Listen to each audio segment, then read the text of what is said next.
ஆண்டவராகிய இயேசு கிறிஸ்துவின் இன்ப இனிய நாமத்தில் உங்கள் அனைவருக்கும் என் அன்பின் வாழ்த்துக்கள்.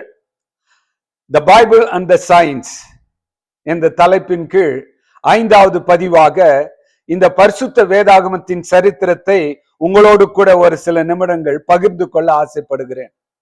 இந்த பரிசுத்த வேதாகமும் மோசேயின் காலத்திலிருந்து எழுதப்பட்டு யோவான் வரைக்கும் எழுதி முடிக்கப்பட்டு அதற்கப்புறம் இந்த பரிசுத்த வேதாகமும் எப்படி தீத்து பிலமோன் போன்றவர்கள் உலகத்திற்கு கொண்டு போனார்கள் என்றும், மாத்திரமல்ல அன்றைக்கு இருந்த கத்தோலிக்க சபையானது எப்படி இந்த பரிசுத்த வேதாகமத்தை அநேகர் படிக்க கூடாதபடிக்கு அதை சங்கிலியில் கட்டி வைத்தார்கள், அதாவது இருண்ட காலமாக இருந்தது என்பதை குறித்து நாம் பார்த்தோம். அதே சமயத்தில் இந்த பரிசுத்த வேதாகமத்தின் வாக்கியங்களை யாராலும் என்ன செய்ய முடியாது, கட்ட முடியாது. காரணம் என்ன? அது பரலோகத்தின் தேவனிடத்திலிருந்து வந்த ஒரு சத்தியம். கிறிஸ்துக்குள் அன்பானவர்களே, இப்படி அவர்கள் இந்த பரிசுத்த வேதாகமத்தை மக்களால் படிக்க முடியாத பட்சத்தில் தானே ஆண்டவர் ஜான் விக்லிஃப் என்ற ஒரு ஆசிரியரை அவர் எழுதுகிறார். ஜான் விக்லிஃபை குறித்து வாசிக்கும் பொழுது அவரை குறித்து எழுதப்பட்டது என்னவென்றால் the morning star of reformation, அதாவது மறுமலர்ச்சி காலத்தின் விடிவெள்ளி என்று தமிழிலே சொல்லலாம். ஆகவே அவர் என்ன செய்கிறார்?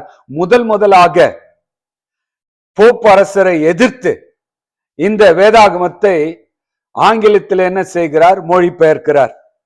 ஆண்டவர் இப்படிப்பட்ட மக்களை எழுப்புகிறார். 1385வது வருடத்திலே ஜான் விக்லிஃப் எழுந்தார். 1534 மார்ட்டின் லூத்தர் என்ன செய்கிறார்? எழும்புகிறார் ஜெர்மனியில. அந்த மார்ட்டின் லூத்தர் என்ன செய்கிறார்? ஜெர்மனிய மொழியில மொழிபெயர்க்கிறார். இப்படி அநேகர் என்ன செய்கிறார்கள்? இந்த பரிசுத்த வேதாகமத்தை மொழிபெயர்க்கிறார்கள்.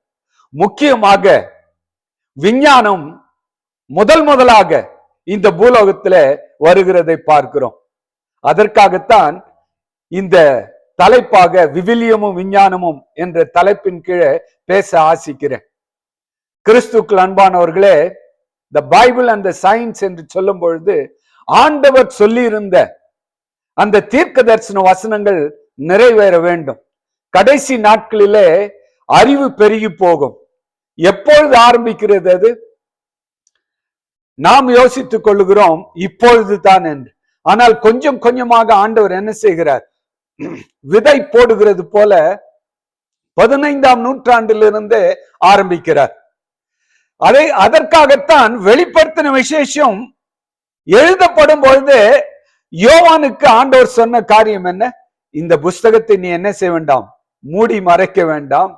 இந்த புஸ்தகம் வெளிப்படையாக மக்களுக்கு செல்ல வேண்டும் என்று ஆண்டவர் அப்பொழுதே சொல்லிவிட்டார். இங்க என்ன பார்க்கிறோம் தெளிவாக?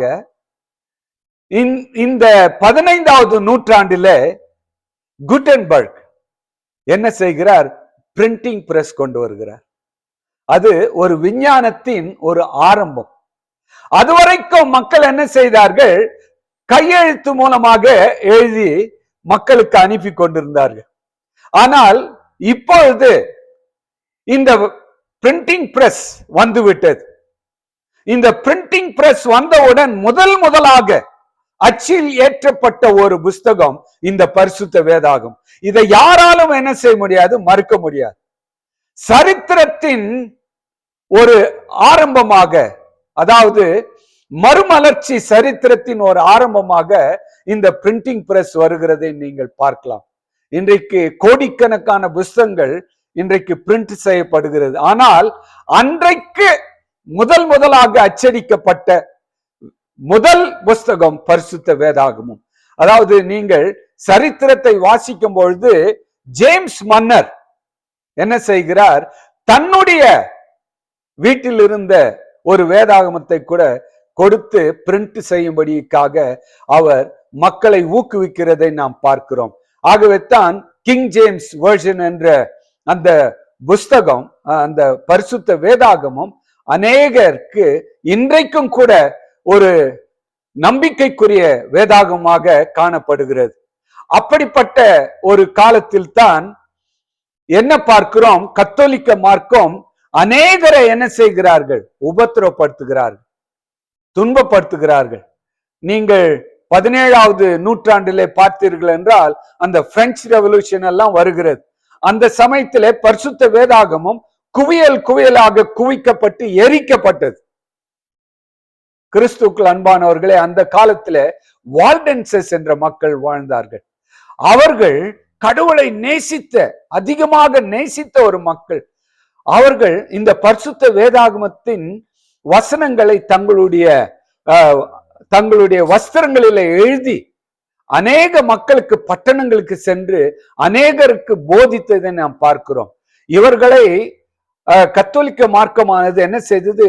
மிகவும் கொடூர வழியில நடத்த முற்பட்டது. அவர்கள் மலைகளிலே ஒளிந்து வாழ்ந்ததை நாம் சரித்திரத்திலே நாம் தெளிவாக வாசிக்கலாம். அவர்கள் கடவுளை எவ்வளவாக அவர்கள் நேசித்தார்கள் என்பதை மிகவும் தெளிவாக நாம் பார்க்கிறோம். இன்னொரு சம்பவம் எனக்கு ஞாபகம் வருகிறது. 1536வது வருடத்திலே வில்லியம் டெண்டல் என்பவர் என்ன செய்கிறார்? அவர் பரிசுத்த வேதாகமத்தை ஆங்கிலத்திலே மொழி பெயர்க்கிறார். அவர் சொன்ன காரியம் என்ன தெரியுங்களா? அவர் சொன்ன காரியம், even the farmers should read the Bible. அப்படி என்றால் என்ன? உழவு தொழில் செய்பவர்கள் கூட என்ன செய்யப்பட வேண்டும்? என்ன செய்ய வேண்டும்? இந்த பரிசுத்த வேதாகமத்தை வாசிக்க வேண்டும். கிறிஸ்துக்கள் அன்பானவர்களே, காலங்களும் பிரமாணங்களும் மாற்றப்பட்ட அந்த காலத்திலே ஆண்டவர் என்ன செய்கிறார்? இந்த பரிசுத்த வேதாகமும் அநேகருடைய கரங்களுக்கு வரத்தக்கதாக அந்த பாக்கியத்தை கொடுக்கிறார். அன்றைக்கு கிங் ஜேம்ஸ் முன் வந்து அவருடைய வீட்டில் இருந்த அந்த பரிசுத்த வேதாகமத்தை கொடுத்து பிரிண்ட் அடிக்க செய்தார். அதற்கப்புறம் நாம் சரித்திரத்திலே நாம் வாசிக்கும் பொழுது வில்லியம் டெண்டல் மாத்திரமல்ல, சீகன் பால்கு போன்றவர்கள் தமிழ்நாட்டிற்கு வந்து என்ன செய்கிறார்கள்? தமிழ் வேதாகமத்தை மொழிபெயர்க்கிறார்கள். அவர்கள் மாத்திரமல்ல, இன்னும் ஹட்சன், அவர் எங்கு போகிறார்? பர்மாவுக்கு போகிறார். இன்னும் அநேகர் எழுந்து என்ன செய்கிறார்கள்? இந்த வேதாகமத்தை மொழிபெயர்த்து உலகம் எங்கும் அனுப்புகிறார்கள்.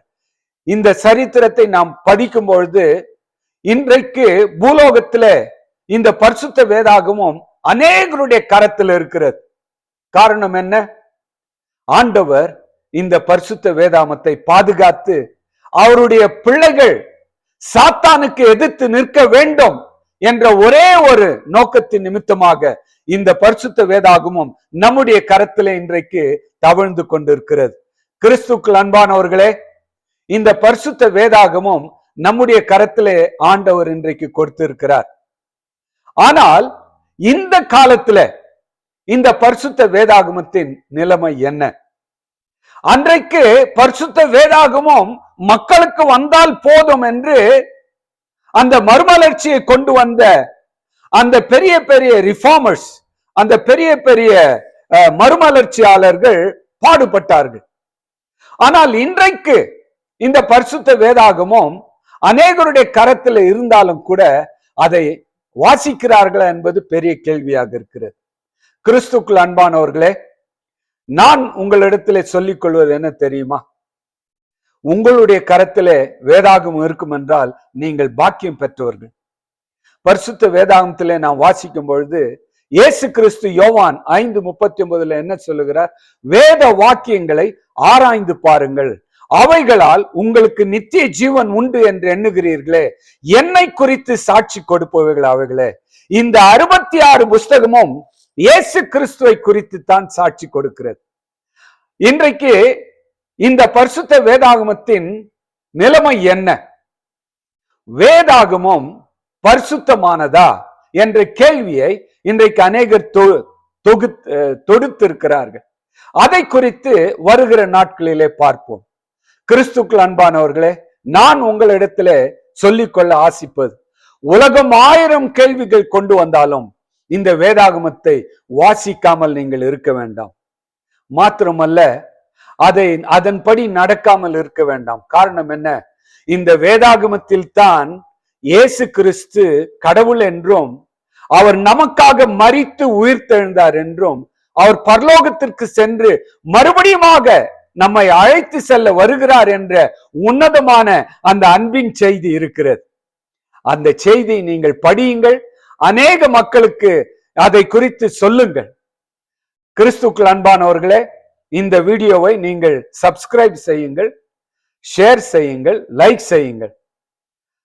மறுபடியுமாக இந்த வேதாகமம் எப்படி பரிசுத்தமானது என்பதை குறித்து அடுத்த வீடியோவில் உங்களிடம் நான் பேசுகிறேன். அதுவரைக்கும் கர்த்தர் உங்களை ஆசீர்வதிப்பாராக. ஆமென், ஆமென்.